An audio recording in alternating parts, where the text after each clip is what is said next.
You're walking across a bridge in London. Normal day. Nothing dramatic. Just traffic, people, the usual city noise. Then suddenly, you feel a sharp sting in your leg. Not a gunshot, not a knife attack, more like a weird little jab. You turn around and there's a man nearby with an umbrella. He apologizes, gets into a taxi, and leaves. Now, if that happened to most people, they'd probably do exactly what I'd do. Stand there for a second like, what was that?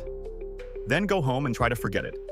But in 1978, that tiny moment became one of the most famous assassination cases of the Cold War, because the man who got jabbed wasn't random. His name was Georgi Markov. He was a Bulgarian writer and journalist who had become a vocal critic of Bulgaria's communist government while living in London. And a few days after that strange umbrella incident, he was dead. That's where the story gets dark. At first, it didn't look like some huge spy thriller. Markov felt sick. Then worse. Then seriously worse. Fever. Pain. Rapid decline. Doctors were confused because nothing about it made sense right away. He didn't look like someone who had survived some dramatic attack.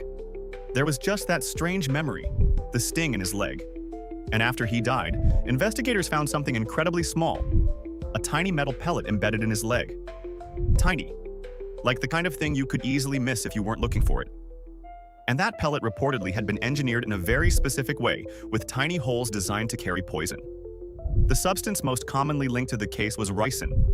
That's what turned this from strange death into, this sounds like a spy novel. Because think about how unsettling that is. No loud attack, no public chaos, no obvious weapon, just a man walking through London, an umbrella, a sting, and then death. That's why this case became so famous. Not just because it was an assassination, but because it felt elegant in the creepiest possible way. It was subtle, deniable, quiet, very Cold War. And the umbrella part is what really burned itself into history. Because umbrellas are supposed to be one of the least threatening objects imaginable.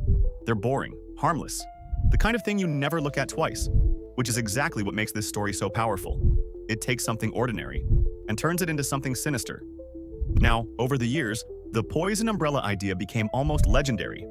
Some people imagine some crazy movie-style gadget shooting darts across the street.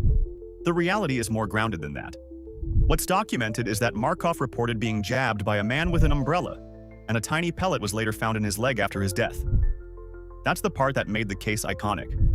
It wasn't just who died, it was how. And because this happened during the Cold War, the broader context matters a lot.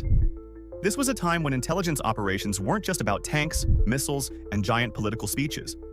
A lot of it was quiet, shadowy, deniable. Governments and intelligence agencies cared about methods that didn't look obvious. Because if no one could clearly prove what happened, you could kill the person and blur the story at the same time.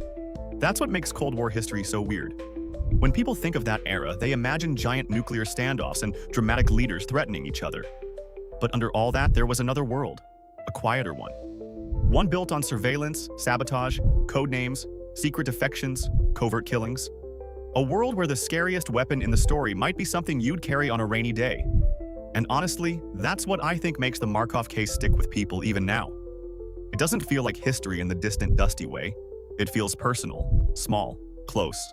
One tiny moment on a bridge, one object you wouldn't fear, one strange detail that only becomes terrifying later. That's real suspense, because most people don't expect danger to arrive looking ordinary. We expect it to announce itself. But some of the most chilling stories in history don't come with alarms. They come disguised as normal life. And this one did. A bridge, a stranger, an umbrella, a sting. That's it. And yet that tiny moment became one of the most famous symbols of Cold War assassination. So whenever people talk about secret operations and spy tools, this story always stands out. Not because it was loud, but because it was quiet enough to work. And that might be the creepiest part of all.